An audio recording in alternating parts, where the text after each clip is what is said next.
Hello, you beautiful souls. Welcome to Harness the Shift podcast. This is a space where we explore personal transformation, conscious leadership, and the journeys of people who are doing the inner work and bringing that awareness into how they live, lead, and serve.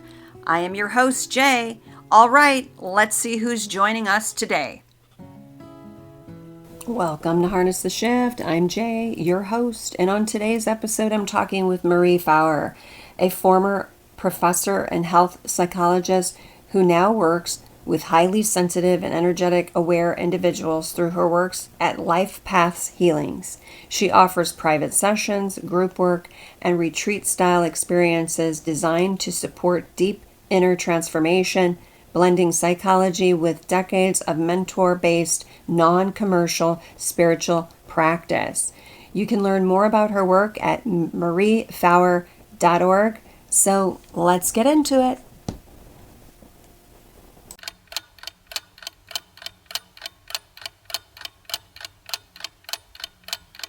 This process. Hello, you beautiful souls. Welcome to Harness the Shift. Today I'm joined by Dr. Marie Feuer from Yucaipa, California. Hello, Marie. How are you since the last time I spoke with you? Good, nice sunny weather. All of a sudden we're into summer overnight. Great. Do tell. What's Well, going on down there? I think it's everywhere that I'm seeing is like Yeah. it's 40 degrees, 30 degrees, and then it's 80 degrees for 2 Right. days. And then it's back down to 60 and then it's 20. Yeah, it's a little crazy with the weather these days. As you know, I'm up in the Pacific Northwest, and yesterday it was sunny. It was beautiful. I was stuck indoors all day doing podcasts, so I didn't get to enjoy it. But I'm like, what's going on today? And it's Right. cold, and I'm like, oh God, here we go. I'm planning a trip to Georgia and every day the weather's changing. 4 days it's in 40 degrees. So I'm like packing sweaters. I check a Yeah, day later. 3 days are now 70 and only 1 day is in 40. It's incredible. It's a whole new yeah. world out there. It is very strange. Where are you going in Georgia? I'm going to see my meditation teacher of 40 years who I see Cool. every once a year, maybe twice a year if I'm lucky. A beautiful retreat center called Elohee, Elohee, on top of a little Oh, mountain. let me write that down. Wonderful healing center. Spell it again. Elohee, run by Okay, and that's incredible people. And all they do there, it's only for retreats. So there's never like the public there drinking and partying. yeah. People do yoga, or they do meditation or sound bowls and stuff. And the Okay. woman who owned it lives and works there, as does her husband. And she conquered a huge health issue. And after she came out of that, they invested in this healing center because that became a huge part of their lives. So it's incredible. Getting there is hell, Yeah. flying and Yeah. driving to the mountains and getting out of Atlanta, trying to miss the traffic, etc. But Yeah. once you get there, they have done an incredible job. There's bear and deer, and there's these sacred trees in the middle of the woods where everybody leaves offerings. It's just beautiful. Love it. Do Great food.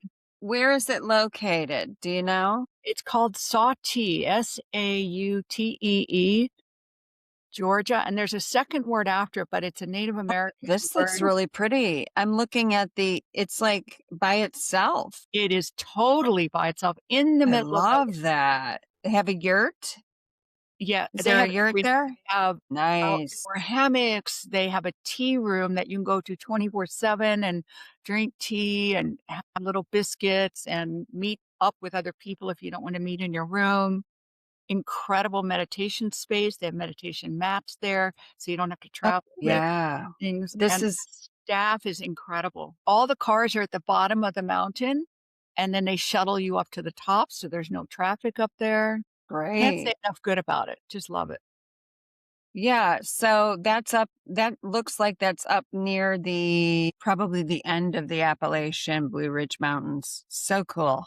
And they So marked cool. all these trails, so, like, you have the Red Heart Trail, and then you have, like, the Yellow Moon Trail, so you can't get lost, and the trails are gorgeously crafted. I mean, they just cleared just enough Lovely. space, and then I guess they put down shavings, and it's incredible. It's incredible. Nice. You never wanna leave. I never heard of it, but I'm gonna be getting into the retreat space, Okay. You like should definitely facilitating, bringing people together, facilitating that sort of thing. you should talk to I'm Eve, good the at that, owner. so She's amazing, her energy's amazing, the story of the groovy. retreat is amazing, I'll have to and check it out. yeah, she's very easy to talk to. She loves what she does, she loves the space. Her husband does all the landscaping, and it's incredible because it still looks wild. It doesn't look Yeah, like carefully crafted, but it is. I mean, they love plant it. certain plants to attract animals and get the bees there. God, yeah. That's amazing, and lots of I like the critters and all of that. I love Me being in nature. Nature's so much it's just you get so much from it. I can't say it Lifesaver. enough. Me too. It's literally healed me. Me too. It's been part of that piece. That's why I wanna get into the retreat space because it's been a big piece of my healing journey, so Same here. You will love talking to them. They're just I'll have to check that out. Thank you so much for sharing, Marie. I was like, maybe "Oh they'll give god, you a that sounds great." complimentary visit there or something.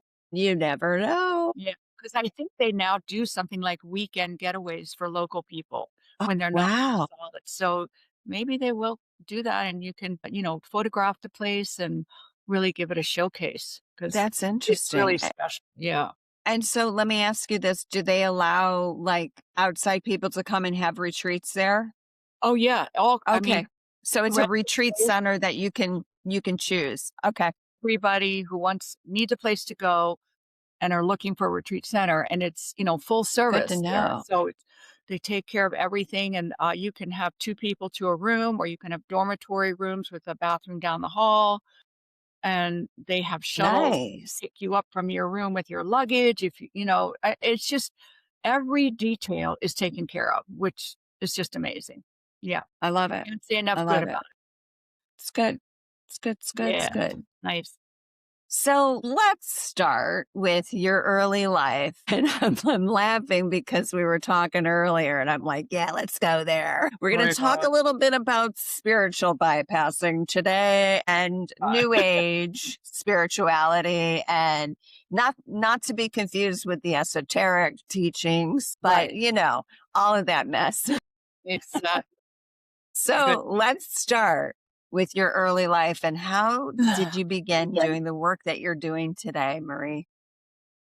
So my early life, my mother and my grandmother were activists. My grandmother was part of the Red Stockings movement, which was, I didn't know this until my mother told me years later, was like one of the early women's liberation movements. They called themselves the Red Stockings. And they used to have, I guess my grandmother wrote something, an article that women are double slaves. They're slaves of capitalism and slaves of the patriarchy at home. So I came from this incredible history, and my mother got indicted during the Cold War under Senator McCarthy and Eastland, and she went before the House of Un-American Activities. This is when, the Hollywood, I forgot, 11 or 13 were blacklisted. Everybody was blacklisted, a little bit like what's going on now, but worse because there wasn't Mm, social media to protect people. So my father committed suicide in there. So it's on Google now too. I found it. My dad committed suicide, then my mother gets arrested, and an older sister had to come back and take care of us because my mother had to testify in front of the House of Un-American Activities. Why? She was an organizer for one of the early unions in the United States, the teachers union. And this was, spy work. This was being a communist. This is being a socialist, getting to have a union. My God. So I grew up switching to psychology with a lot of trauma, which I didn't realize, to many decades later that this was yeah. not a normal childhood. And then we had to move a lot because my mother was blacklisted. She couldn't get a job. She became a social worker after being a teacher. So I started at a very young age. I don't know how this happened, but by 11, I was going door to door collecting money for the Student Nonviolent Coordinating Committee, which was one of the early civil rights organizations around, I guess, I think it was even before Stokely Carmichael, but with Martin Luther King Jr., who was after that. So it was like one of the earliest civil rights. And I used to go around with this big book that had horrible pictures in it of KKK members, including the little 3-year-olds in the white hood, having a picnic while they watched an African American burn on a cross. So the book was filled with pictures like this: churches burning, crucifixions, castrations. I don't know how I got the books. I don't know how. I was in Manhattan by that point with my family. My mother had remarried, and I was collecting money for this organization by myself, and I was about 11 or 12 years old. So Wow. my mother died before she had me late, before I could figure out, how did I do that? Like, how did I get the books? It was not social media days, wasn't, Yeah, yeah. how did you let me go door to door as a little kid with these books to strangers collecting money, even though we were in a nice neighborhood? It was the West Village that was becoming Greenwich Village. So from that point, I became a full-time activist by the time I barely turned 17. Like, I was a month into 17. Kent State happened, the invasion of Cambodia happened, and I went to a giant demonstration in Washington, D.C., and I got hired because I took over a whole section of the march to keep everybody safe. I just started doing it. Must be from a past life, because I have no idea how that happened. And Yeah. I ran into some people from the Quakers, the Religious Society of Friends, and they said, "Look us up when you get back to Manhattan." And I did, and I got hired on the spot to be a community organizer, which I did for the next 7 years. And again, how did I know how to do it? They really didn't train me. I already knew how to do it. Very strange looking back Interesting. on all of this. Interesting. Sounds So like past lives, totally. I mean, and right? I was like the star trainer. I was training police and parents when I was 17, 18 in conflict resolution, using role plays and debriefing after role plays and talking about the psychology of, how did this happen, and the body language. And I look back on it going, where did that happen? And I wasn't the author of manuals, but I helped to write manuals. So I worked and lived in some of the, hardest areas on the East Coast. And at some point, the American Indian movement occupied Wounded Knee. And this was in the 1970s. So I asked the Quakers to fund me to go out there. It was an armed occupation, and we taught nonviolent conflict resolution, the principle of ahimsa from Gandhi and also from Martin Luther King Jr., which is, you show up nonviolent, you really call in spirit, basically, and say, "We're here to witness what you're doing," is what it says. "We're sitting here and watching you commit a war. We're sitting here and watching you kill people. What are you going to do about it? Because you're being watched." That's kind of the energy of these mass sit-ins and demonstrations. So the Quakers said to me, "It's an armed occupation. We can't send you there. There's guns and violence." And I said, "Well, that's the best place to send someone like us," me in particular. I knew people that were out there. This is when we need nonviolence. This is when we need to offer other tools besides armed occupations. And I said, besides, this is armed self-defense.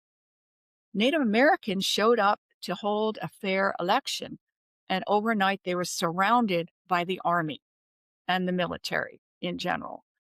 Then they took up weapons so they wouldn't get shot. That's different than going in with weapons first. So they started from a nonviolent position. So we need to go in there. So anyway, long story short, they funded me. I must have been about 19, by Wow. myself on a reservation, weapons, bullets. One day, CBS got arrested. All their film was taken out. Their cameras were smashed. I worked towards the end. I was working press releases. We had a national news blackout. This is supposed to happen in developing nations, not America. But I called the wire services, AP, and I forgot the other one. It was so long ago. All the newspapers. I could get through to WBAI, a nonprofit public broadcasting station. But all the mainstream broadcasts told me, "We got an order from the federal government. We cannot broadcast anything about the occupation anymore." So there was a news blackout. All of this is in a book, by the way, by Peter Matheson, that was released based on Freedom of Information documents. Mhm. that were released, the book's about this thick. So for Wow. years, I was telling the story and people like, "Yeah, yeah, you're a lefty, whatever." But now it's out, it's documented. So they blacked out the news, and then, the army was gonna come in and kill everybody.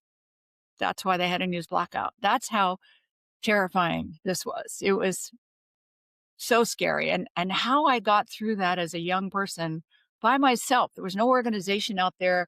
I started working with anybody else who was out there just doing the work. And then after that, about 90% of the demonstrators at Wounded Knee came from Oklahoma.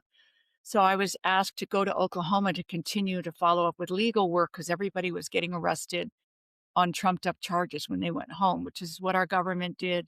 The first occupation with the Bureau of Indian Affairs, they waited till all the organizers went home to their different states, and then they got picked up for like robbing a liquor store or shoplifting, and they would get like 20 years in jail, first offense. And that's how they got rid of the leadership. So I went back to Oklahoma to work with the Native American Legal Center to stop that from happening. So I did that. In between that, I traveled with a medicine man, Leonard Crow Dog, and his wife at the time, Mary. And I also was around his dad, Henry, and I saw incredible spiritual things happen. Incredible.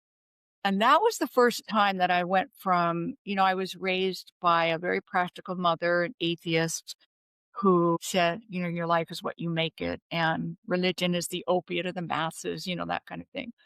But then I saw this incredible stuff and with medicine men and medicine women, and I thought, okay, so there is something out there, but for indigenous cultures, not for someone like me. But that's where it started.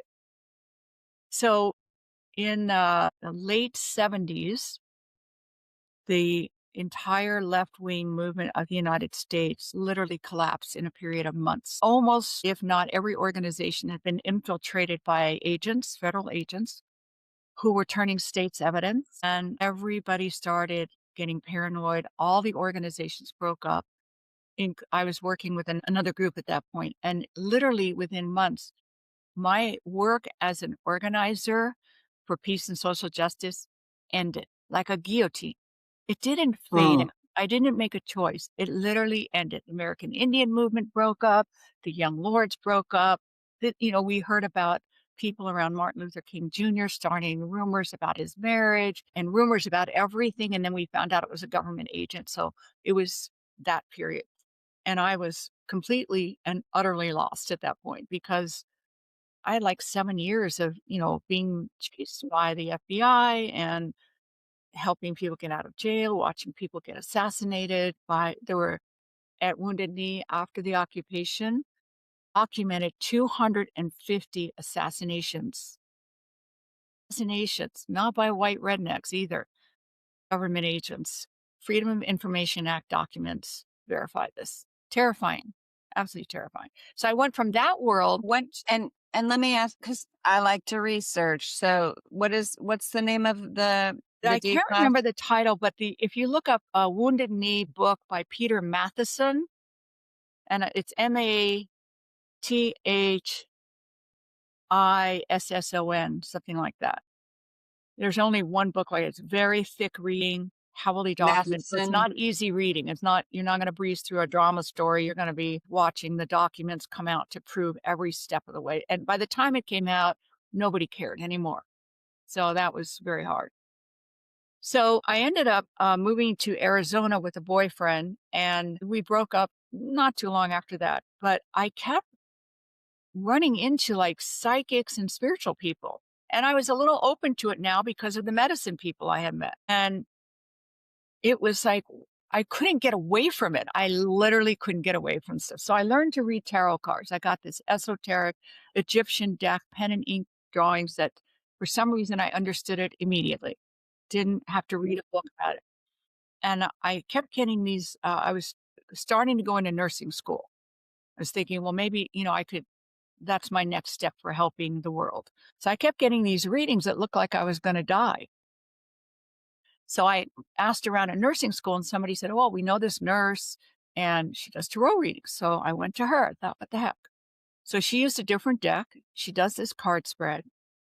and all the hair on my body stands up. And I said, "This looks like I'm going to die. This is a new deck."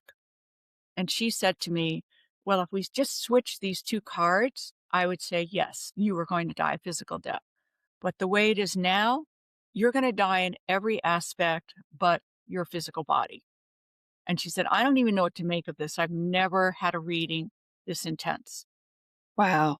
So that sent me on a like, what the hell do I do? Like, what is this? And I got Yeah. referred to a psychic who I don't even remember what she said, except she kept saying to me, "You need to get balanced. You need to get balanced." And I'm like 20 something, I'm a baby. So I said, "What does that mean?" She said, "Well, I've actually heard of this meditation program called the balancing program." I said, "Great. That must be it then. I mean, I don't know what else to do because I can't go to therapy about this. And, Mhm. what do I do?" So I go to meet this couple in their 70s. I'm in my late 20s now, who have this program. They said, based on the research of Pythagoras and his original manuscripts, and they tell me how they developed it. And they charge like, I don't know, $5 a month or something. And they have been in metaphysics for 40 years. My God. So I told them that I adopted them as my spiritual parents. They were Yeah. incredible. They had a radionics machine, which was outlawed by the American Medical Association. And apparently the AMA declared those machines fraudulent. And yet they went around the country to seize them, confiscate them, and destroy them.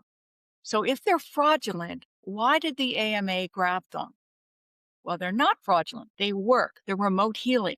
They were incredible. So they had one. They hid one away. They Wow. knew, I mean, they had 40 years of knowledge, and I'm just this baby who had been with a couple of Native American medicine people and learned tarot. That was it. And I knew about channeling and all that, but it was like, it's fun, but how does it really change your life? So I just attached myself to them. I used to hang out there for lunch. I'd hang out there to swim in the pool. As much as they would have me, I was there. So Walter, the man, he introduced me to energy work. So we went in this room. There's a massage table. I would lay on the table. He would sit in a chair next to me. There was nothing in the massage room. There was no bowls. There was no essential oils. There was no pictures, scarves. It was just a crappy, regular muggle house and a massage table and a simple chair. And Walter in his 70-year-old simple On it. clothes. And we sat in silence. And every once in a while he'd go, "Okay, go over to the left now. We're going to go to the next layer." And he would say that right when something was happening inside of me. And when it was over, he'd go, "Okay, we're done." And it was over when I felt it was over, and he would immediately say it was over. Like, Yeah. no words, right? Holy crap. I mean, it was like a psychedelic trip. And I would come out of the room, and sometimes I had friends there, or drag friends there trying to get them involved. And a couple times people would say to me, "Go in the mirror, go look in the mirror and look at your face." And I swear to God, my bones had moved. My face was completely different. There was no storytelling. There was no narrative. There was no analysis. There was no, where is this going? It literally was something so profound happened to you. There's no language yet for it. Your atoms have to rearrange before you could possibly comprehend what just happened. And that's when I fell in love with energy work. No story, no psychology, no products to sell. Walter didn't set himself up as the great leader and let me tell you what you did and what you saw and what happened. It was just like, this is your journey. It's your work. See, let's have lunch. That's how it was. Wow. And then I would be there. Sometimes I'd be there and a rush of energy would happen. And we're in the living room. Other people were hanging out. It's a very casual program they did. Lots of friends and stuff hanging out. And other times no one was there. And Walter would always know. He'd look over and he goes, "You're getting a download right now," which my energy was just doing something. He goes, "You need to go sit down somewhere." So I would go and sit down for 45 minutes and come back different. No story, no questions, no drama. That was it for me. So after that, I really lost interest in New Age because the New Age was story, interpretation, what it means, where it's going, what's significant. And it was always their story about Right. me. And I had learned my story about me was for me to discover, and someone could elevate my energy field or bring in something to allow me to have an experience that I couldn't have on my own yet. And it was up to me and spirit, my own relationship with spirit, to find out what that was that just happened and what it meant. And if I did talk to someone about it, like Walter, he would just listen and ask me some questions and tell me to think about it some more. No coercion, no seduction, no flash and dazzle, no dog and pony show. So I stopped doing new age stuff, moved to LA, and met my teacher under the weirdest circumstances ever.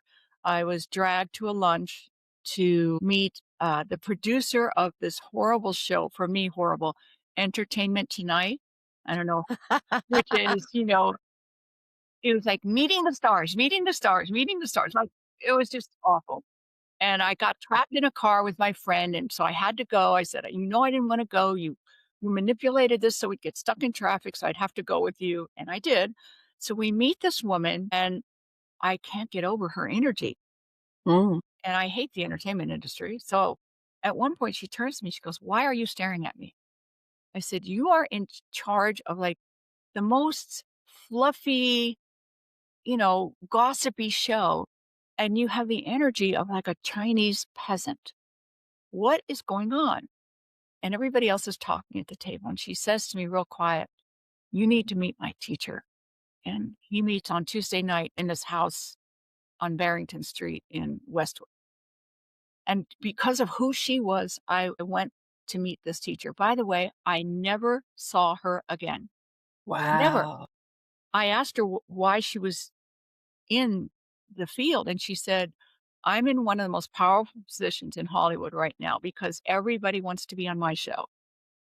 And I did that, so now I can start producing movies from friends of mine who channel incredible stories that need to be told." So she said, "I wanted to get into a powerful position in Hollywood and then produce these movies." Yeah. I never saw the movies, never saw her. It was weird. I did look her up 30 years later and found her, and she was doing something completely different, and I reminded her she had no memory. She said, "Oh, I'm glad I could be helpful. Bye." She didn't care, nothing. Wow. So it's just this weird, weird encounter. So I go to meet this teacher and I find out he channels. Well, I was sick of channeled entities already from the new age. Everybody was channeling back then. And they were great and they were fun. And it was more fun than a movie. But it didn't change my life. But I met this teacher, he's a Chinese guy, and there's like 10 people in the living room of this woman's house who turned out to be his wife, and it wasn't clear whether he married her to get a green card or something. Like, everything was just kind of strange, which was fine with me because it wasn't produced new age. So that part made me feel comfortable. This is like grassroots somehow. And so he said some things to me, and my reaction wasn't like, "Oh my God, I found my teacher." It was like, "Oh, shit, this is going to be my teacher." Like, for real. Like, uh-oh, like, real stuff's going to happen. So I didn't just join. I went, took a lot of space in between showing up. It was like $10 meditation, and he'd say some things. But what kept me was the energy because we just sat in silence, and it was like being with Walter again. Yeah. And you don't meet people like that. So that's the teacher I'm going to see in Georgia, who I've been with on and Wow. off now for 40 years. So, and Interesting. we have no books, no t-shirts, no temple, nothing. And if you see it, you would wonder, why are we paying money? Because we just sit there, and yet your entire freaking life changes. And that's what has blown me away. And that's what I learned from me was the most powerful thing, because what is happening then is you help someone, first of all, find themselves. You cannot sit in silence if you have a lot of wounded stuff. The wounded stuff is going to come up. So you're going to have to heal one way or the other, or you're going to stop sitting in silence. One or the other is going to happen. And when we're working with that big energy, not the archangels, not your dead mother or father, not the Pleiades, all the cool, wonderful new age stuff, which is fun sometimes, but not for me, not ongoing. When you're working with that big energy, to me, what happens is your atoms get changed. Then it has to sort of synthesize. And then you can realize something that you don't currently realize, something you can't even ask questions about. It's like talking to a 4-year-old about cosmic lovemaking. There's no way a 4-year-old understands that. They're 4. They'll go, uh-huh, uh-huh, uh-huh. But when they get older and they experience it, now they can understand and now they can put words to it. So this is like we're all 4-year-olds, and that silent energy changes you from the inside first so you can perceive something that you currently cannot perceive. And this to me blew me away. Like, this is the big Wow. energy I want to work with. So I love psychology. Psychology works outside in. You learn a tool, you learn boundaries, you learn attachment disorders, all that wonderful stuff. It's great. It's very helpful. Just like eating healthy and supplements. We live in the physical world. All that is healthy. So I learned psychology. I apply it. It changes me. And that does change my body also. This is different. This is something happens, I shift, and then I learn something external after the fact. And that is, I think, the huge work that we want to do. Because also sitting in silence, all these people tell me, I talk to my guides, I talk to this, I talk to that. And my question is, when do you listen? And usually I'll hear, well, they came to me in a dream and they showed me this and showed me that and showed me. I said, that's all left brain. What happens if, why people like psychedelics is something happens that you can't explain. I've never heard anybody explain their trip in a linear verbal Right. fashion, right? They Yeah. just go, wow. And then later they say, this change, this change, this change. So psychedelics work because we have neuroreceptors to receive those chemicals, which means we also have those same chemicals in our body or our version, our organic version. But when we sit in silence, we can go down that same pathway of having our bodies shift to perceive what we don't yet even perceive without taking drugs. Sometimes if you take the drugs, it's too much too fast. I love psychedelics, don't get me wrong, but there's some pros and cons to it. But sitting in silence, what comes in is only what you can handle. And it's coming from a higher source, not your shaman, not your human shaman who's giving you the ayahuasca. It's coming Right. from something. Some people call it God. I don't care if you call it Yoda or the universe. I don't have a name for it. Right. It's whatever you want to call it. It's a higher being or Exactly. power. Yeah. And then when people say, I live by my guidance and my guidance told me to go to this used car lot because the purple Mercedes I always wanted would be there. And there it is. To me, I'm like, okay, but that's lower level guidance. That's your girlfriend guide. And I love my girlfriend guides. They're the one that like, Yeah. hey, go here and meet this nice guy. Go That's here. my Go girlfriend. there. Yeah. But the big guidance requires faith because it happens in a subtle vibration. You don't get to know why until after, sometimes a year later, sometimes 2 weeks later, sometimes 2 hours later. But true faith, where you get this vibe or this little whisper or like a little wind almost that says, go outside now. And you go outside now and you see a puppy on the street and you grab it off the street before a car hits it. But that's faith because if somebody said, why did you do that? The answer would be, I could call it, I got inner guidance, but that's so new agey. And it's not inner guidance because inner guidance means I know I'm getting guided. This is more like I just felt a little tiny whisper because spirit gives us free will. And if Yes. spirit doesn't talk in a whisper, we can feel a little bit pressure to do what we're guided to do. Like if I have a dream or a vision of some spirit coming to me and saying, you need to do this, I'm doing it.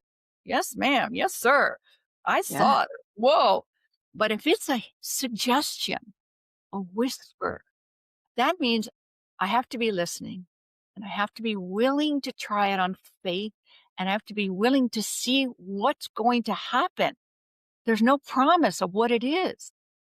So, like, I have this meditation studio in Ukaipa, which is a Trump stronghold. and a Christian nationalist, fundamentalist Christian stronghold. For me to open up a meditation center here with energy work is ridiculous. And I had to earn a living at it too, because I don't have retirement. So a couple people come to the studio and they go, "Oh, you intended and manifested this." I said, I could not have manifested this or even dreamed of it if I was on acid. Everything said no, Yeah, no, yeah. no, no. I was guided against all my left brain practical thinking that this was the next step for me. My reaction was, "Are you effing kidding me?" That wasn't like, "Oh, my dream has come true," and la la la. It was like, "Are you kidding me? They're gonna kill me." And I have had death threats, and I have had to get and this was not my place of, yay. And some people said to me, "You should be in Santa Cruz or Santa Barbara." And I said, "Well, there's a million me's in those people. We need people like me in places like this," just like, you know, Democrats or people who are more pro the Constitution than the current administration. They need to be in places where they're needed, not hanging out with their fellow travelers, so to speak. Well, yeah, I think people that are I think spirit definitely strategically puts people where they need to be. I If can agree they with that let for them, sure. if they let them, because, If they they let them, yeah, absolutely. all the new age people out here hang out together and they all go to each other's workshops, Yeah, yeah. so So, Marie, with regard to the new age, so if the listeners are listening, what is the difference between spiritual that is in alignment with the esoteric teachings, which are these are old teachings before Christ? So, and the universal law of this world versus this new age spirituality, because there there is this going on in the spiritual community, right? And the spiritual bypassing, oh, it's all love and light and all of that. And this work really is, it's I mean, I had to kind of swim through all of that myself. I'm like, that doesn't make any sense. And that doesn't make any sense because you're just getting to a point where you're ignoring, like, if it's not in my orbit, then I don't have to worry about it. And it's like, no, like we're all one as humanity. So we do need to worry about it. That kind of thing, like love and light and just wanting the good experiences of the spiritual journey and only the good experiences, and not talking about that this really truly is a deconstruction and it takes time. and unfortunately now there's also a trauma industry. Mm. Everybody's like trauma is the new big thing, and yeah. Great question. So to me, it's all about organized religion, and New Age Mhm. has become organized religion. So here's Jesus, one of the great avatars, not the only one, running around doing his thing, teaching through energy. He didn't write the Bible. He didn't write one thing. He wasn't a conformist. He was a revolutionary. And, he threw over the tables on the money changers in the temples, and he took on the Roman culture, and he didn't want to make a lot of money so he could have a mega church or a thriving new age business. So I love the teachings of Jesus as I understand them through my own connection, like my own, let me meditate and feel or get what I need to get from Jesus directly, because we can talk to people who've crossed over. So if you want to talk to Jesus or Buddha or your grandmother, and talk is the wrong word. If I want to get a transmission from them, we can do that. But then we have I don't know when it started. That's a whole other discussion. There's various theories, Yeah. like that during the agricultural revolution, that was the end of matrifocal culture and the beginning of things like capitalism. And that was the beginning of when humans began to own and possess more material goods than they could possibly ever use in one lifetime. Started around the agricultural revolution. We started hoarding, even food, and it was gold, and it was slaves, women, etc. So that is what's happened to me with the new age industry is it became a vehicle for people to make money and to hoard. And I mean, that's a whole other, I mean, it's something I'm constantly looking into. How did humans become this way? Why, Yeah. why? Yeah. There's an incredible book called Ishmael, written by Daniel Quinn. He won a Ted Turner Award for positive global solutions. This was back in the 90s. I still love this book, and it's written in a novel form, so it's easy to read. And what he points out is that indigenous cultures knew about balance between giving and taking. Like you would take peaches from the peach tree, but you would leave some so they would regenerate. And he traces how he thinks we got out of balance and became takers. And the challenge, he says, looks at things like the Kalahari Bushmen or maybe some of the cultures in the Amazon forest. Their civilizations are still intact 10,000 years later. And he said, we don't want to go back to living in the Stone Age, but why can't we learn from those cultures with all the Hmm. technology how to live in the balance that they have lived in for 10,000 years? And that's the great question. Why can't we do that? So the New Age to me has become organized religion. Anybody who comes out of the New Age, they have a certain rhetoric and certain beliefs that I have to unwind. It takes literally about 2 years.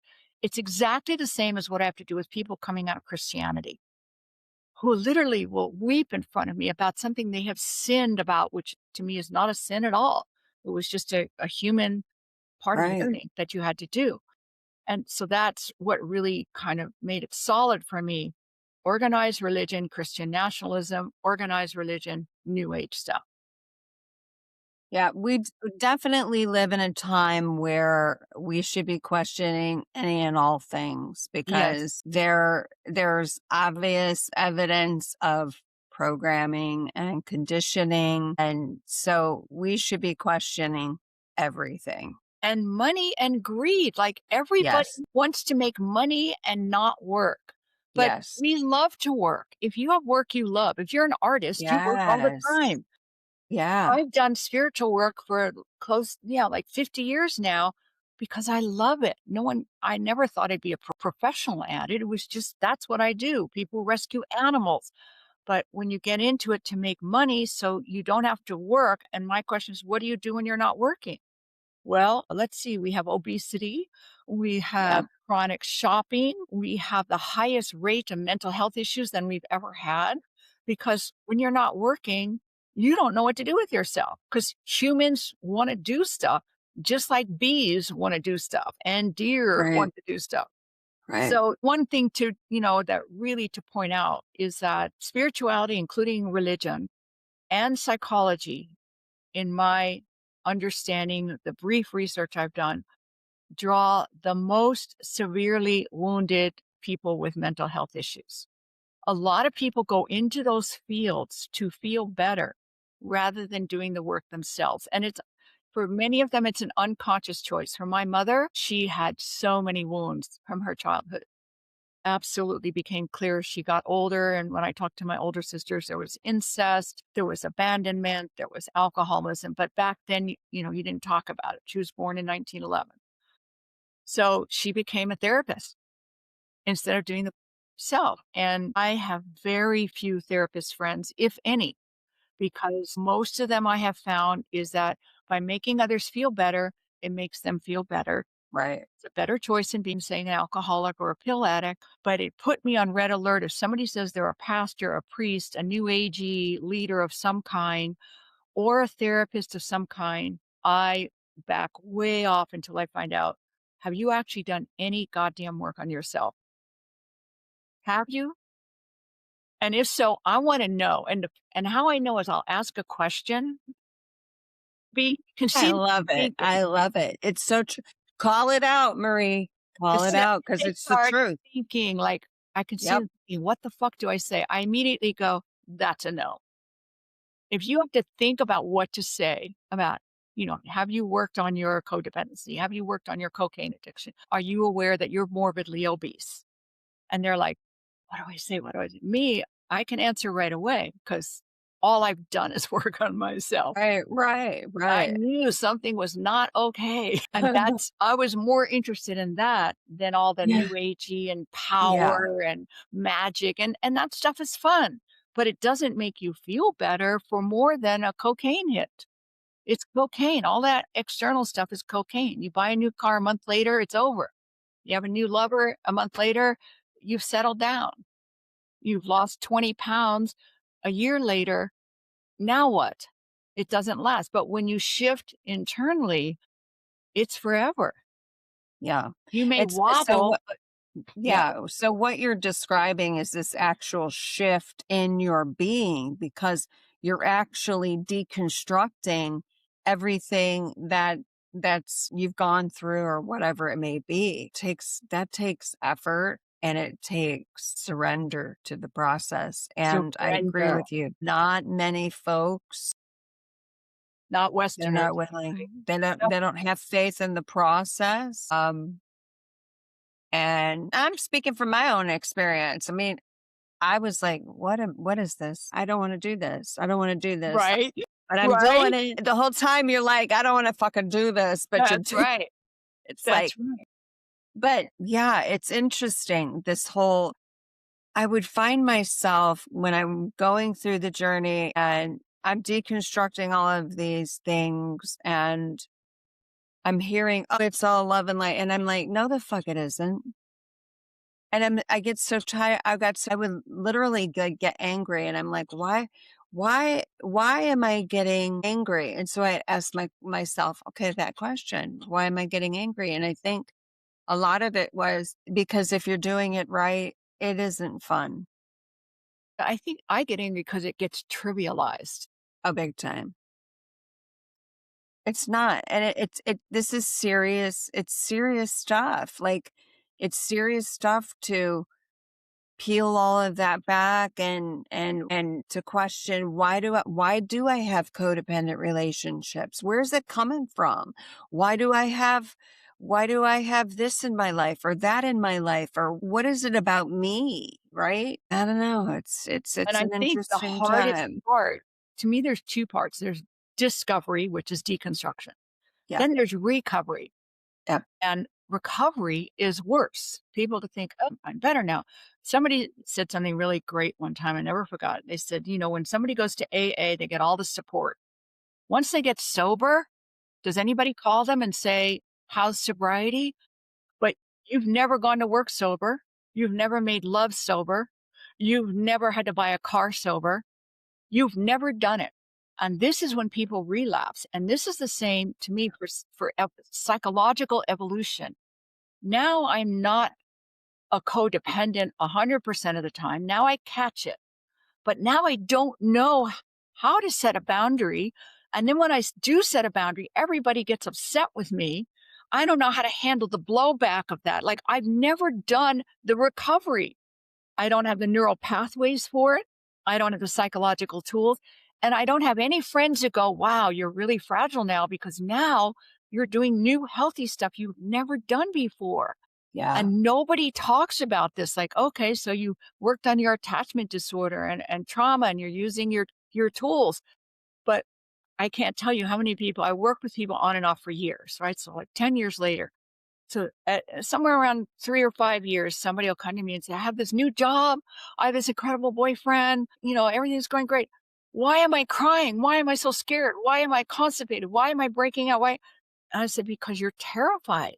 You have Yeah. never been here before. You have been in alcoholism or cocaine abuse or abandonment, or Yeah. you have never been here. You're puking your guts out. It's normal.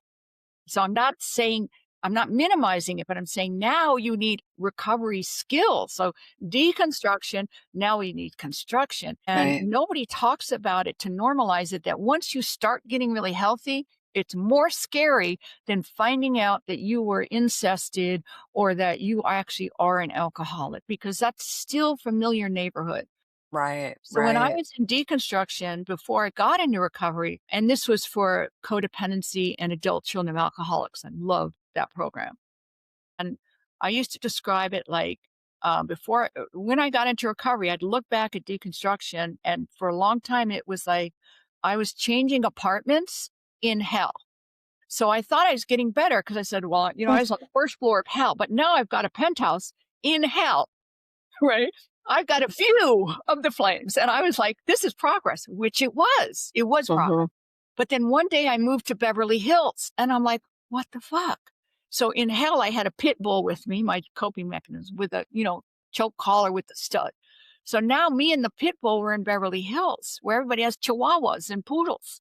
And me and my coping mechanism and defense system and all the tools I had learned in discovery and deconstruction weren't really appropriate anymore because now I'm in Beverly Right. Hills.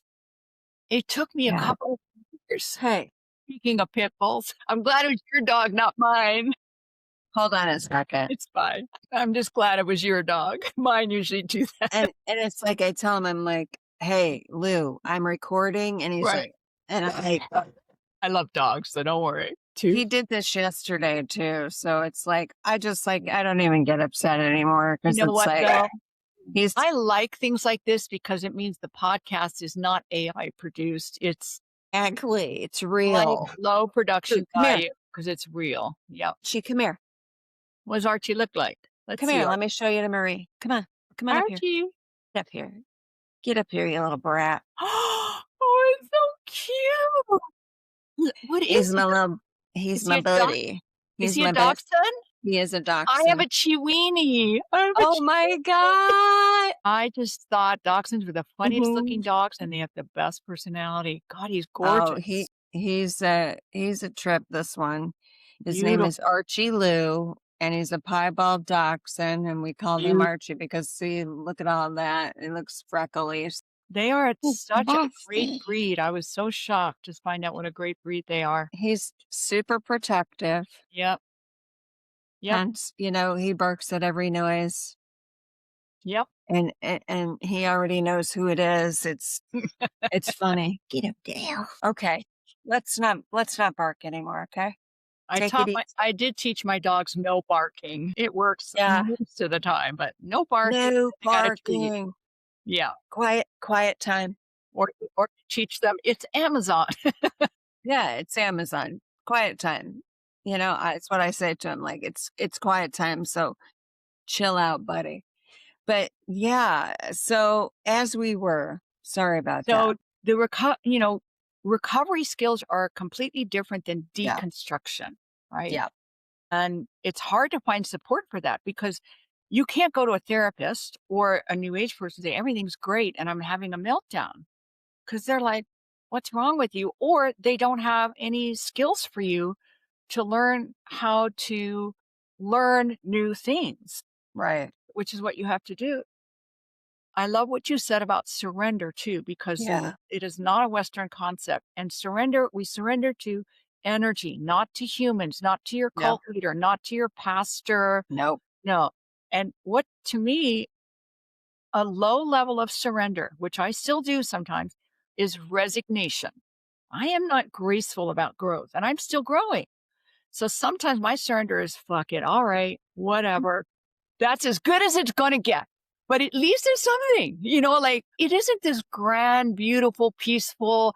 It's a shit show every time. It is I a grow. complete shit show. And I'll tell you, it's funny. There'll be, it's so funny that you say that because there'll be times I'll be like, I have no idea what the fuck you Right? want me to do, Right? but hey, I'll do it anyway. I don't want Yes. to, but I'll Yes. do it anyway. And That it's is like, surrender. that's faith. That's Yeah, faith. faith and surrender.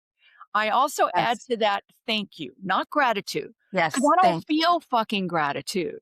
But what I will tell Spirit is thank you for this horrible fucking class. And even though I hate it and I'm acting like a 3-year-old with a temper tantrum, don't stop teaching me. Thank you. Don't stop teaching me. Yeah. And I hate every minute of this class right now. Yeah. And then some other days I am in gratitude, but only when I'm in gratitude. But I will always give thanks because I would tell Spirit, don't give up on me. Even though I'm fighting you every inch of the way on this one, don't give up on me. Yeah. My left brain wants to do it, but every other part of me wants to run and hide in a closet somewhere with my dog. My God. It's so true, right? It's so true. It's, it's an interesting journey, right? It really is. This journey is very interesting. And you just learn this self compassion, give yourself a little grace during this period of time. Look, it's not going to look perfect. Sometimes you can have conversations with your spirit and you're like, I don't like this. I don't want to do this. I don't want to go there. I don't want to move there. I don't want to do that. It, look, it's like any other relationship. Right. And I think that's the most important thing, is to understand that like it is a relationship, and your relationship with spirit is different from my relationship, right? Exactly. And it doesn't need to look like someone else's, right? So when you have the cookie cutter religion, because I truly believe religion it was created to control. I mean, I if you agree. look among history, Totally you agree. can see that it's been, you know, the the crux of any, what am I trying to say, conflicts with humanity, right? Absolutely. It's and with that, you know, anytime you have programming or conditioning, you've got the mind is involved in that, right? And belief systems and all of that. And I think it's so important now, right? We are in a time that we must question any and all things, period. What we thought might be true may not be, and that's okay. It's just getting in the habit of questioning. And then I can say, hey, you know, God, is this true? Is this not true? And cultivate my discernment, Exactly. you know, in this process. And that's what recovery, it, you know, looks like a little bit too, right? Where you're learning to refine this and trusting, right? Because now it's like it's another, you've leveled up. You know, you're in daily communicata with the Yes. spirit. Yes. So, Exactly. and it's a strange place, And because it's like it's you like have you all have the noise out here about, like, well, you know, this and that, and it should be this way and that way. And it's like, no, it really shouldn't. And being able to hold on to your truth, knowing that you may not have actual tangibleness, but you have this inner knowing, kind of like when you were going through what you were going through, because over the last years, I've started to remember things like from previous lives. It's very, very strange. it is. Like, wait a minute, I've done this, or But also to me, this is normal. So people like us, we're called neurodivergent. I mhm, think the Trump mhm, people and the fundamentalist Christians and folks like that who abuse people and do trafficking and are pedophiles and want war, they are neurodivergent. They mhm. are we are what humans were meant to be. These kind of holistic, looking at nature, look at the planet, look at make money to have a nice life, but we don't want to like own everything and yachts and 700 Rolls Yeah, Royces. mhm. So I have this argument about I'm not neurodivergent. Y'all are. You who want more cars than you can use. You who say that a That's 9-year-old girl interesting. tastes like cream cheese. That is neurodivergent, dude. To be a pedophile is neurodivergent. To create wars, and I saw something recently that over 200 of our military were told going to Iran that they are fighting a holy war for Jesus again. Really? Oh my god, that is neurodivergent, folks.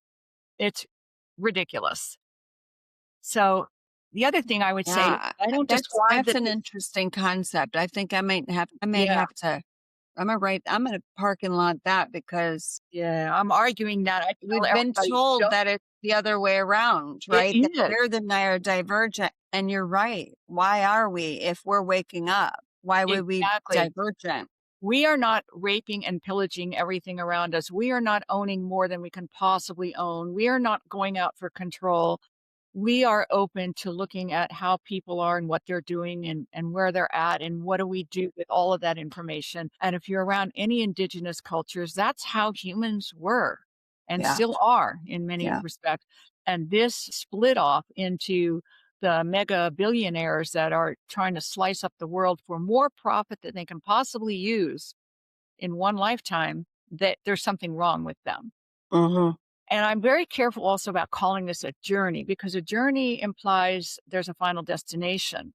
To me, this is a lifestyle. So, sometimes people will come back and say, I did what you told me. And I said, well, that's like coming back to your dentist and say, well, I brushed my teeth for 2 weeks. Now what? No, It but you're has going to to brush be your teeth lifestyle. forever. And then as your teeth get older, you're going to have to do different things. So this is a lifestyle where we learn to check in every day. We learn to have faith every day. We learn that there's still more for us to learn. I still get humbled by my lessons. Amen. People go, "You've been doing this for so long. Your life must be amazing." I said, "It's amazingly hard. My Yeah. lessons are match where I'm at." And my meditation teacher said that once. He says, "You get here, your challenges are going to come here now. And this is what you keep doing your whole life, unless of course, you drug yourself out or eat yourself out or shop yourself out and then you can kind of stay in a loop that feels very familiar, renting apartments and hell. And it's hard to live this way because right now the culture doesn't support it. No. Not at all. And you're a weirdo. And I'll hear things like, well, You're why a weirdo or you're a sinner or you're you're overthinking it you're or you're overthinking stressing it. out? It's like, And it's like, sit down. I sit with God every day. that's right. I sit with God every day. That's right. And that's a different way to live life. Who was it? George Carlin said the problem with church is people come out feeling good instead of doing good. Yeah. So Yeah. living spiritually is different than having a religion where someone tells you how to think and experience God and tells you how to behave. And you don't have to figure anything out for yourself as you go along. So do you think humanity is going to get on track, Marie? Well, evolution is rough. We've gone extinct. What is it? 4 times now? There's a book out, The Fifth Extinction, pointing out we're about to go extinct again. And do you know about the telepathy tapes? Have you heard about them? You know what? Somebody told me, I saw that on your podcast form. And somebody told me about the telepathy tapes on another Yeah. podcast. So I need to watch that. I think it was Sari that told me that, I think. First year is really amazing. The second year, while they're editing the film, the documentary, they're bringing in a lot of new age guests, and it'll be information you already know. But the telepathy Yeah, tapes now have telepathy some tapes. It's right Ivy here. Leagues involved, like Yale and Stanford, looking at the protocol for the testing and Huh? going, protocol seems to be up to scientific standards. And what they're finding out is a lot of these non-speakers are not autistic. They have aphasia, which is their neural connections between perception and speech aren't working that well. And what they're showing is these non-speakers have 100% accuracy with telepathy. They also come in, some of them, there's one kid who speaks Hindi, understands hieroglyphics, speaks Oh, like Russian, Czechoslovakian, and Spanish. His mother is like a regular citizen. When they asked him where he learned his languages, he said from the God consciousness. Another kid put his hand on a book, and about 30 seconds later, they asked him what's on page 89, paragraph 2, and he said word for word what was in the book. How did you learn that? From the God consciousness. They meet together in a psychic space called the Hill. Another group of them, I think more East Coast, they call it the Lollipop Express. So what's so interesting about this is that oh, these are kids who they are a newer version in body of what the human being can do. But to me, one of the most spectacular things is, so now all the mothers, and this has been, you listen, it's been documented for decades by a number of people who lost their jobs or their license for suggesting that this was even true, that the kids are telepathic and can learn through telepathy and talk through telepathy. So the kids are learning, they get their hands held up so they can start to develop muscles to use a spelling board on a tablet or using a stencil and punching out letters. And that's being challenged as fake. And what I didn't know is that in American Sign Language for 40 years was considered fake. Braille was considered fake because the institutions didn't want to lose their income and make all these changes. So right now they're trying to get legislation for schools that have non-speakers in it to get spelling devices so they can start communicating in the way the non-telepathic, the muggles, can communicate.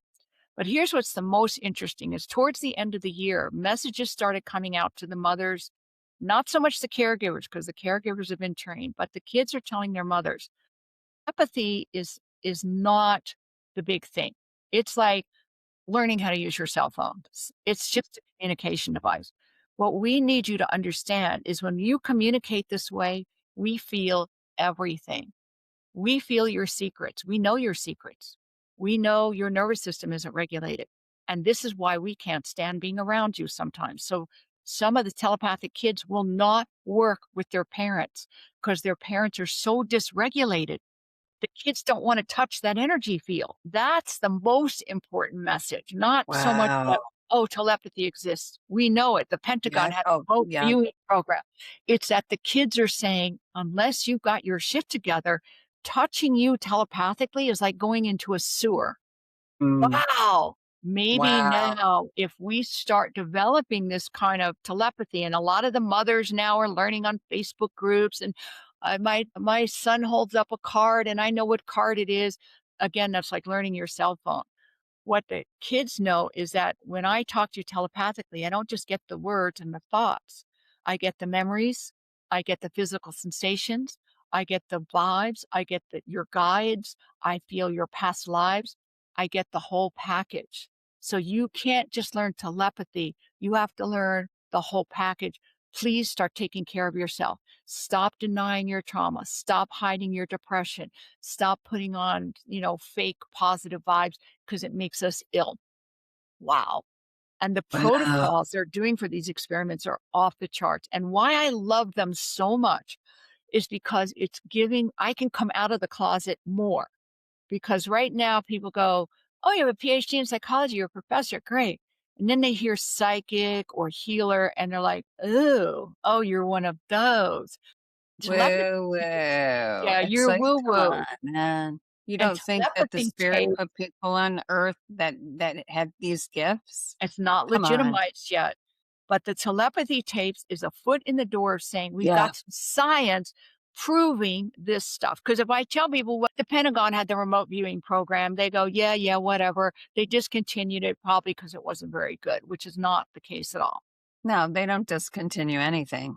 So the telepathy tapes are legitimizing what us divergent people already can do and bringing it into mainstream culture and to a population that wasn't interested in this at all.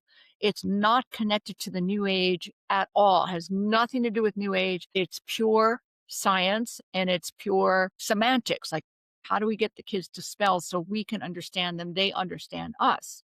And the telepathy tapes are on Yahoo? Telepathytapes.com. You can listen to the podcast anywhere, but if you want to see the video clips that go with some of the podcasts, you have to go on their website and it's free. And go to the first year. The second year, all the guests they have, it's stuff that's like baby stuff for you and I. Telepathytapes.com. Yep. You will die. You will die of happiness. The My goodness, stories, I've got to get on I here. don't want to ruin it for you. Some of the stars of the tapes, they follow certain kids more than others. One kid chooses to die. He tells them all he's going to die, everybody who meets in the hill, and then he dies the day he said he was going to. And they're all still in touch with him because he's just on the other side. And he was one of the leaders of the telepathy tapes research, this particular kid. This is so cool. Jaw dropping. And I just tell everybody about it because I can point to that and say, you may have thought I was woo woo, but now we're finding out no, this is a real skill set that muggles don't have, but a lot of people, us normal people have. You neurodivergent muggles, you don't have it. And it's your loss.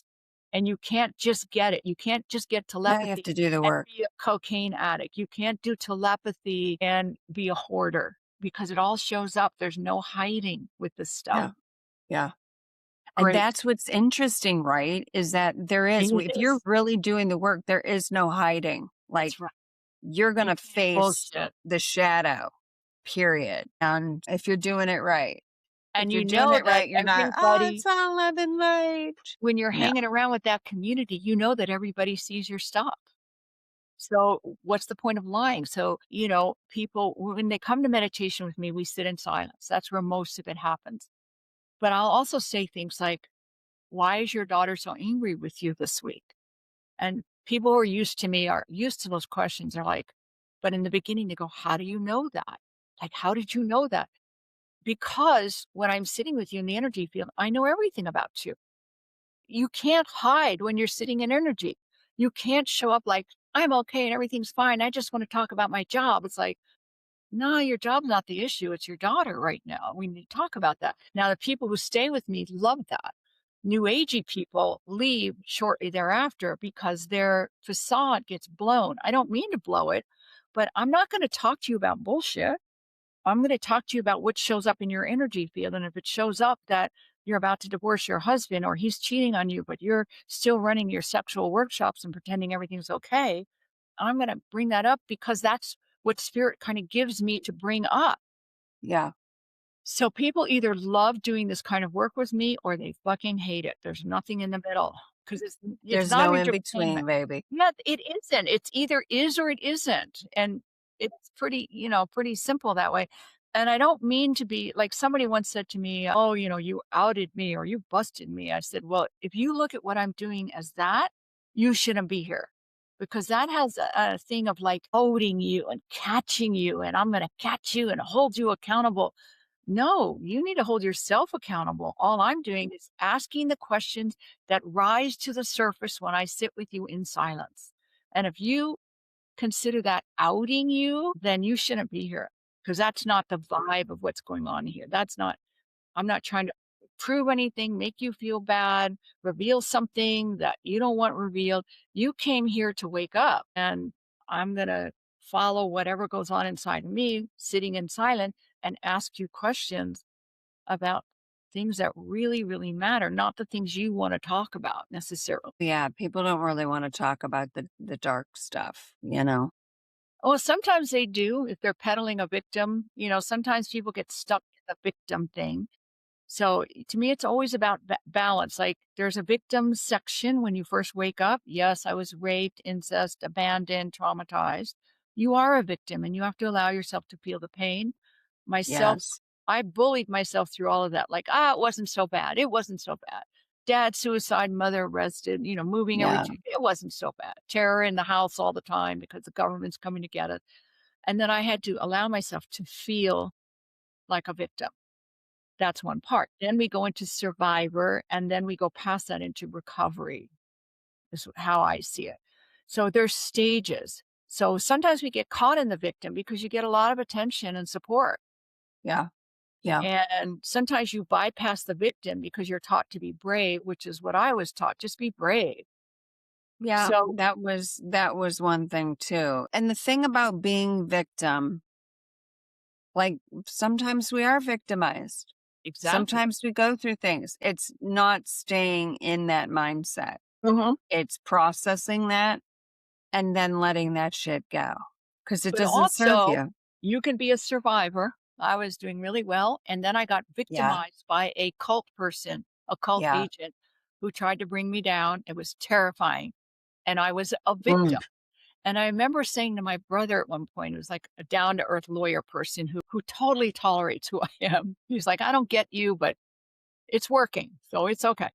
So I Yeah. said, Yeah. "How Yeah. could this happen to me?" Like, I didn't say it like this, but the thinking was, I'm a survivor. I've done all this work. How could a cult agent target me? And he Yeah. said to me, "This guy targeted 5 other women before you. He married them. At least you didn't get married. And they're all like Yale, Harvard, Stanford graduates. They were all like high value targets." So he said, "You were a high value target to him." And he got them. So he's a professional predator. And him saying that to me gave me permission to feel like a victim again because I was. After 40 years of work on myself, because this is, well, maybe it was like 30 years of work on myself because this is like 20 years ago this happened. I got Yeah. victimized.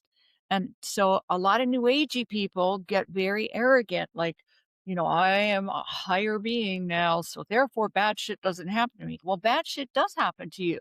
It's part of evolution and growth. Just because you're highly evolved means actually your challenges are also more highly evolved. So that's why I always try to look at, is it appropriate to be a victim now? Okay, then let's stay there. Are you being too much of a survivor and denying your pain because you want to appear strong and okay and resilient? And it's embarrassing. It was embarrassing for me to get hooked by a cult agent. I knew all about them. How could he get me? But he did. So I had to give myself permission to go back. So I think we need to be fluid. Like, I've got a lot of recovery. Okay, now I just fell back 2 steps. That's okay. So it is a lifestyle of getting hurt, getting over it, growing and evolving. And then you're going to get hurt again because, like, you learn to skate, you fall down and go boom. But Yeah. you're learning to skate now. Before I used to fall down and go boom just getting out of bed. Yeah. But now I fall down and go boom trying to ski the double black diamond slopes. So the challenges have gotten bigger, but the process is still the same. We fall down and go boom, and you dust yourself off and you feel bad and you cry and you feel sorry for yourself and you do self care, but you do it faster. And it doesn't Yes. take 2 years, it takes 4 hours, it Yep. takes a day. So I Yep. try to emphasize that to people, there's no getting there. It's a different way of living, of saying, "Every day I could possibly be humbled or fall down and learn something, but my skills of learning are so good now, it's not gonna take me off the board for 4 years or 2 weeks, and I'm not gonna start drinking or doing cocaine or eat 4 pounds of sugar or go sleep with somebody. I'm gonna get through it a very, very different way because my whole lifestyle now is different. And that's why I like to talk about this as being more of a lifestyle because the learning never ends, the hurt never ends, and the games never end. It just No. keeps going. It's evolution on this planet. That's what it looks like. And it's a good place to be because, you're in observation, you're aware. And the more that you are aware, you're absolutely right. It could take you half a day. If somebody does something to you, take it half a day and you're done. And then you move on. It is what it is. And life is so interesting then. Like people say, I'm Oh, I bored. know. How can you be bored? Like there's so much going on internally about everything around us. Wow. So Yeah. I just find life so rich, so interesting, so curious. And Yeah. they say about therapy, the bad news about therapy is you get to feel all your feelings. But the good news about therapy is you get to feel all your feelings. So when Yeah. you live like this, you also experience joy and contentment and peace and satisfaction on a level that most people don't feel. Yeah. It's They true. like people say, I want to show you everything I got shopping. And they're so excited shopping. And it's fun. But I can feel that way walking into my backyard and Yeah. seeing my dog. Yeah, I used to be a big time shopper. I don't even enjoy it. I don't enjoy it. Like I go and get what I need to get, Exactly. but Yep. I just because it's different, right? The shopping it comes from you want instant gratification or you're trying to mask something that's going on and you buy something and but then you go through the whole guilt of it. It's like it's why? Why even do it? Well, everything again in balance. People call it Yeah. retail therapy, Yeah. and I laugh at that. And sometimes, okay, retail therapy is okay. But if you're doing it all the time, that's Yeah. not okay. Just like, I'm primarily organic. But if I'm fanatically organic and now, everything, and I can't go to a friend's house and I can't eat out, Yeah. to me, everything has to be in balance. So sometimes I'm Yes. super organic because my body's going through something. And other times I'll go out and eat crap with people Yeah. and survive it and just clean out my body a little bit afterwards. But it's more Yeah. fun to go with them to their restaurant than, always being organic. Absolutely. So sometimes shopping, sure. But once or twice a year, maybe for me is when I get excited about it. So to me, it's not about right and wrong so much as balance. Like, am I out of balance? And balance to me is like this. It's not this. This is static. This is rigid. Like I tell people, like I'm sitting up here. If we took a slow motion uh, film of this, you would see me moving all the time, micro movements to stay balanced. That is what balance is to me. It's constant. movement. It's not, okay, now I figured it all out. I get up at 8, I eat organic, I go for a run, I do my meditation. Okay, that might work for a month or a year, but then you get older, life changes. So, not to be rigid, but to be very, very fluid in balance. And you can't know what balance is until you know you. So, One, right? And then I know when I'm out of balance this much instead of it having to be this much. When you don't know yourself, you go, oh, I'm out of balance because I've been drinking a 6 pack every day for 3 months now. yeah, yeah. I get out of balance and I go, I'm thinking about having a beer. That much balance, out of balance. Then I'm gonna go, what's up? Why am I thinking about that? That's where I think we want to get to, where the balance is more like this instead of like this, constant overcorrecting and letting things get really bad. And that takes a shit ton of work and it takes the deconstruction part. And then And you've got to get time. the muscles, the recovery muscles. And you only get those through practice. There's no shortcut. You have to be sober for 5 years to have sober recovery skills. You can't learn them overnight because it's neurobiology changes, neuroplasticity. Your brain has to shift and neural pathways have to get stronger. Your nervous system and how it functions, it has to have practice and build up like muscles. So you can learn it, but for it to be put in place, I find there's no shortcut to time. And a lot of new age that'll, they'll say, if you do this one thing where I chant, I now release you from this and I release you from that, and the past no longer bothers you, and la la la, and now you're healed, and that'll be $500 for that session. I literally know people who do shit like that. And then you walk out thinking, oh, I'm different now. And you haven't lifted a finger other than to give them your Zelle, Venmo, or credit card. That is such bullshit. And that stuff is still going on.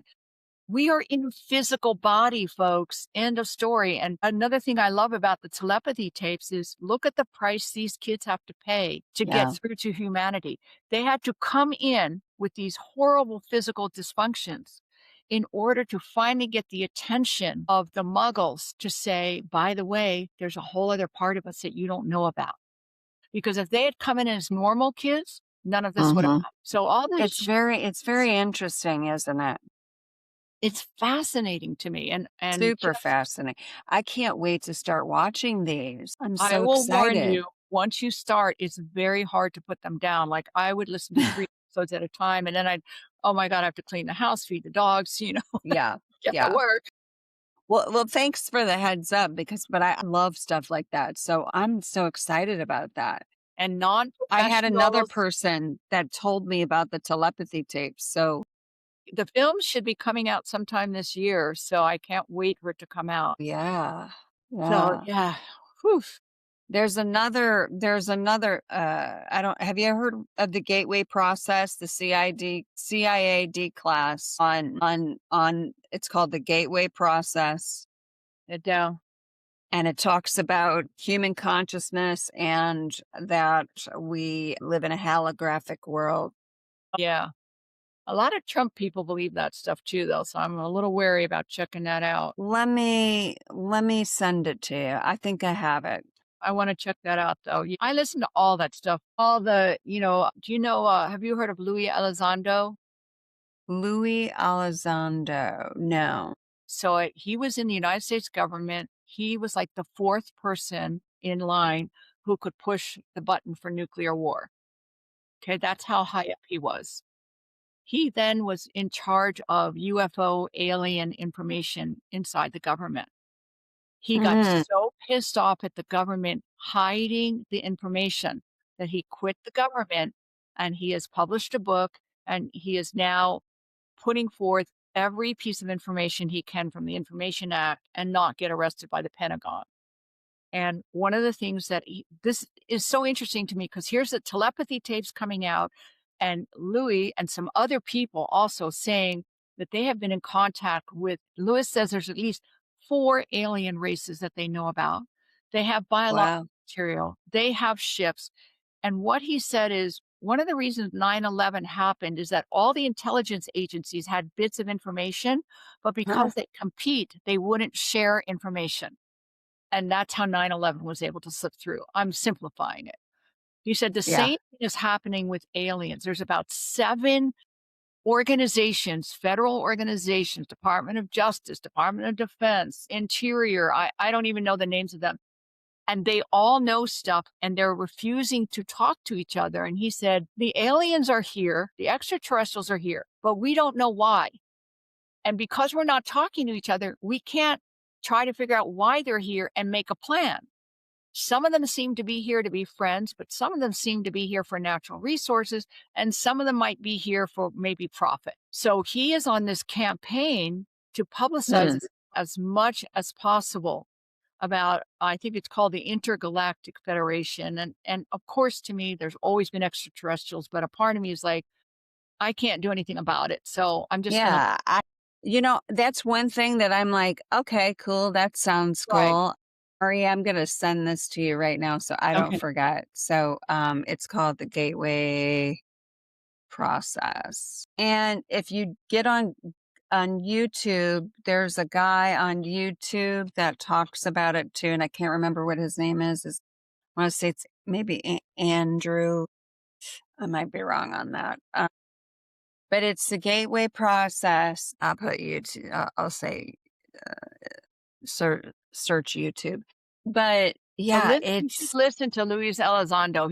He's like Louis Elizondo. conservative version of all the alien stuff coming out. And I watched the video in What's his name? Congress. Say again. Luis or Louis, Luis, Uh huh. Elizondo, I think it is, Okay. Yeah, I'll Zando. check him out. I probably have seen him before. I They float had in there. congressional hearings like 2 years ago Huh? with the Air Force and military officers testifying before Congress of all of their encounters with UFOs Mm. and all of it being hidden. And United Airlines had so many UFOs in the air in the East Coast, they were asking for standard operating procedure on what to do because they were running into them consistently over the East Coast of the United States. And all of this was made Jeez. public in front of Congress. It was televised. You can see it on YouTube. So Wow. what was so interesting to me is the telepathy tapes and the UFO material started coming out together.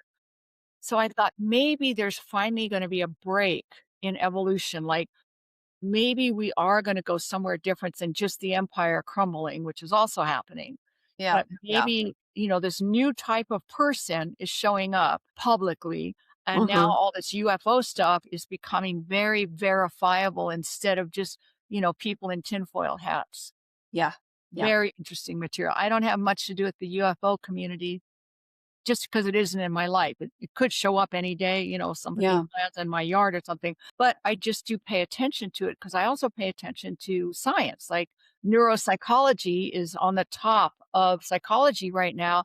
It's taken decades for that to happen. Before this, it was all opinion and families and childhood. And now it's like, let's look at the brain. So, Finally. true story. I was in the Air Force. Whoa. So when I was uh when I was driving from I went to Florida back in November. And when I was driving through Nevada and I was near Area 51 Mm. and I saw a flatbed. Military uses them to like haul things, but it was the flatbed was white. Everything was white. And then they had a tarp over this apparatus. I don't know what it was, but it looked kind of ovalish and a tarp was over it. And I'm like, what's going on here? And then I passed an Air Force base that I've never even heard of. And it's called Creech Air Force Base. So I did a little research on Creech Air Force Base, and a lot of dark ops stuff goes on there. Mm. And I'm like, this is very strange. Why am I seeing this today? So who Louis knows? Luis Elizondo is considered on the conservative end of the UFO Mm, information. mm, I believe I listened to his audiobook on Libby, which is a library app.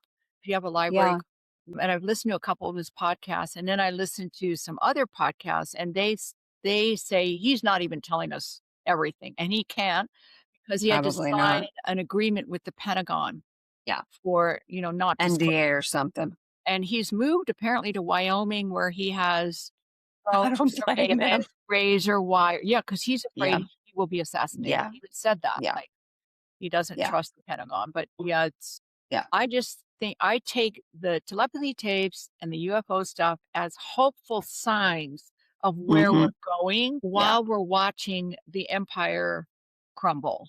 Yeah. ICE and all the other bullshit that's going on. And legislation is getting passed that women need to have babies or else, suffer a consequence. It's trying to get passed by the Heritage Foundation. I mean, we're going back to the dark ages with this stuff. I I'm an optimist. I think there's a reason why everything is being revealed, and I really truly believe the spirit is Yeah. bringing us But it's back hard to to live through center. it. It is. It is hard. It I'm in a is. position It's of privilege. can I don't have it. colored skin. I'm not getting chased Yeah. by ICE, so I can make all Yeah. these grand Yeah. analysis. But for the folks who are living through it, it's just Yeah. hell right now. And I Yeah. really feel for folks that are Yeah. in the middle of it and getting targeted. It's really terrifying. Absolutely. Yeah. Hey, Well, Marie, we've had a great this was conversation. great. Yeah. And so, a question.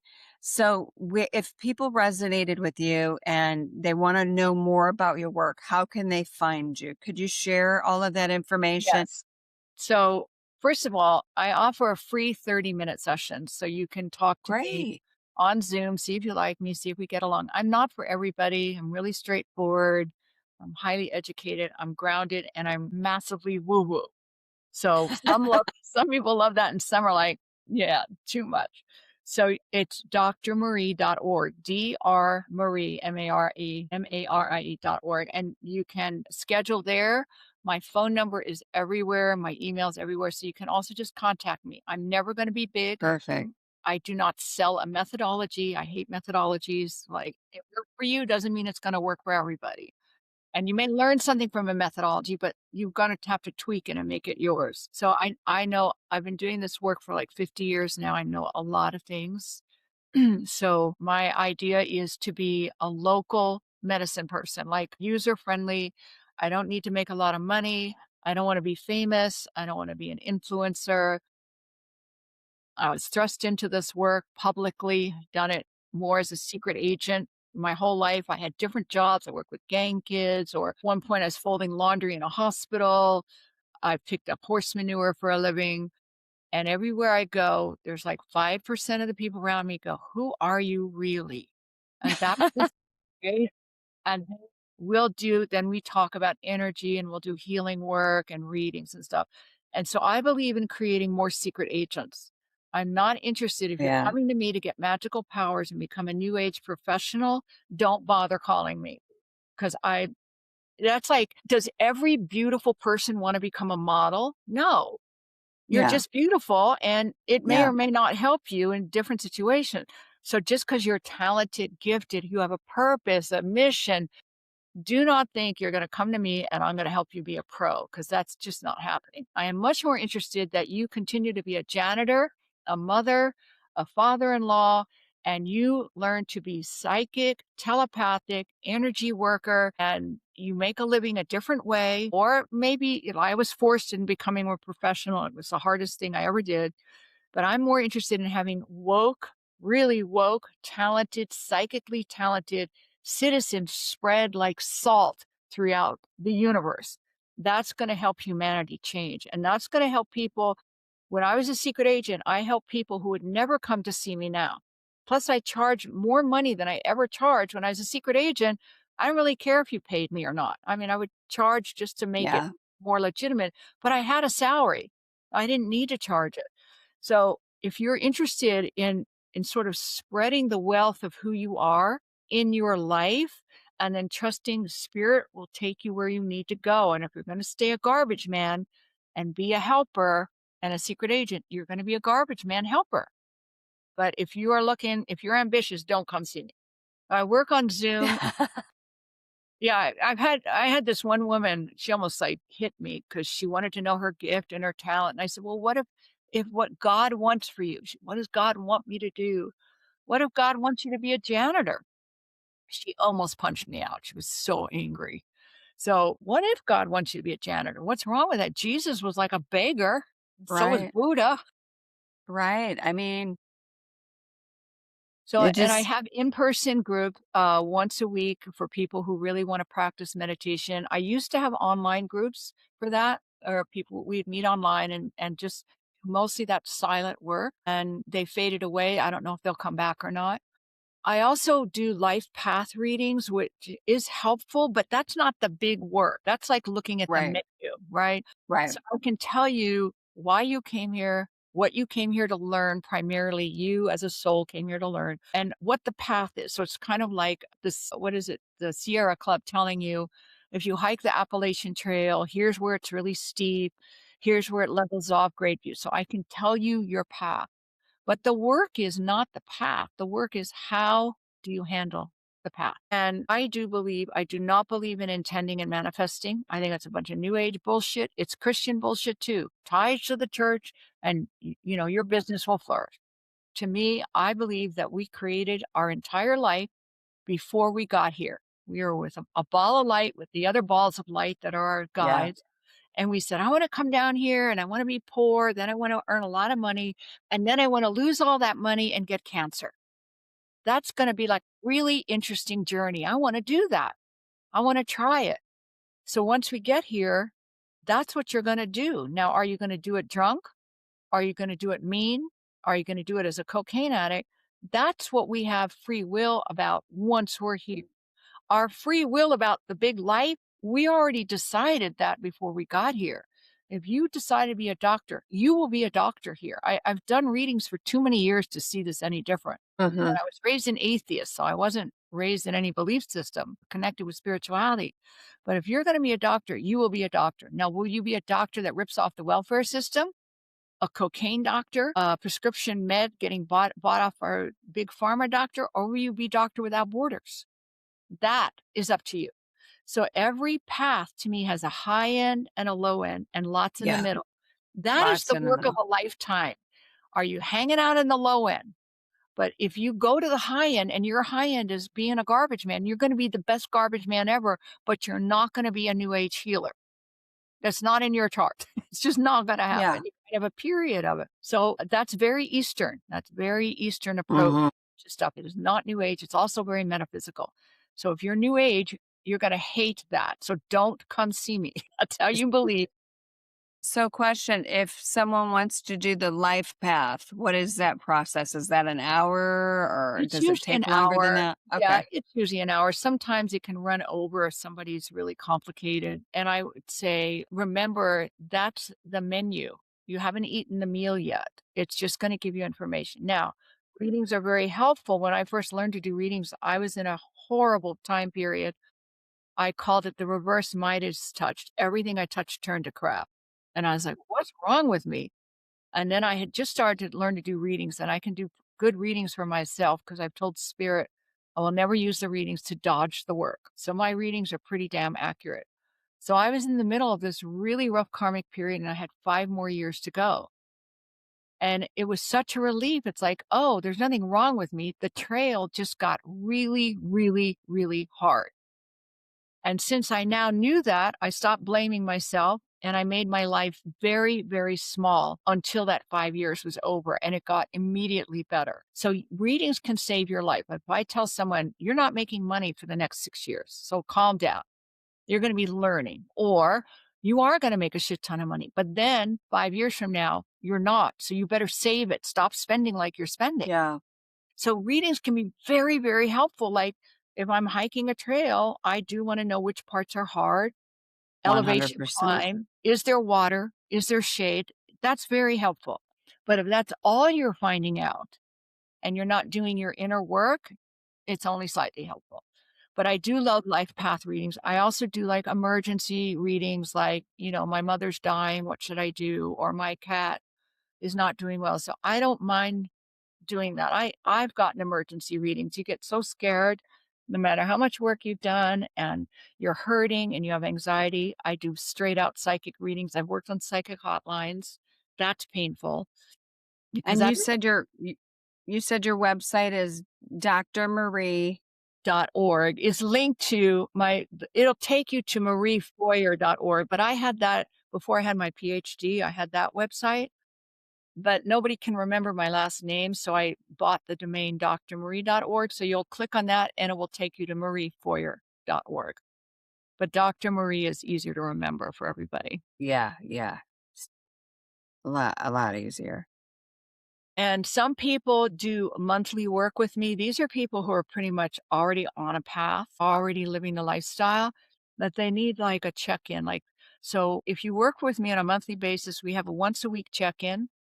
You're actually working on certain things very specifically, but it also gives me permission to be tuned into you. So very often, if I'm working with someone monthly in the middle of the week, I'll get a hold of them and say, "What just happened? Why are you upset? Or what's scaring you?" And the person will say, "How did you know that?" I said, "Well, you've given me permission to sort of be psychically connected to you. And that's part of the monthly work is me kind of being there more with you during the months that you're working with me. If you're getting a reading with me or working with me sporadically, once we're done, we're done. I don't spy on people. I don't keep that track of them. It would make me crazy if I did that also. Yeah, yeah. Well, yeah, So, you don't have time to babysit people. yeah, being a codependent, I hear you, girl. I hear you on that one. I started I've had that rescue. myself.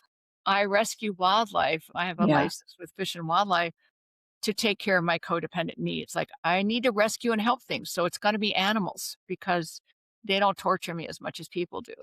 Ain't that the truth? Well, you know what, Marie? Thank you so much for coming on and sharing This your is a wisdom. blast. I love It, talking to thank you. Oh you.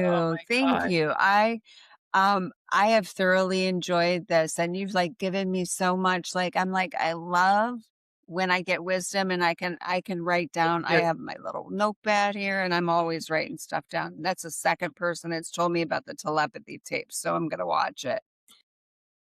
Definitely going to watch it.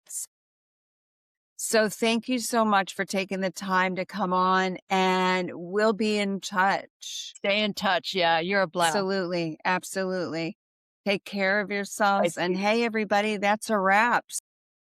Until next time, keep harnessing the shift. Yeah. Take care. Bye. Well, that's a wrap. Thank you to our guest today. And if you would like to learn more about their work, all their links will be located in the podcast description. A quick shout out to our sponsor, LifeWave. I am a brand partner. These patches support energy, recovery, and overall wellness. And you can find out more about them under the central link in my bio, the Hoobie link, hoo.b/harness the shift with Jay. All my offerings, including my coaching program when it's released, plus my contact information and social media links are also available there, as well as in the podcast description. Thanks again for listening. I am Jay. I'll see you next episode on Harness the Shift.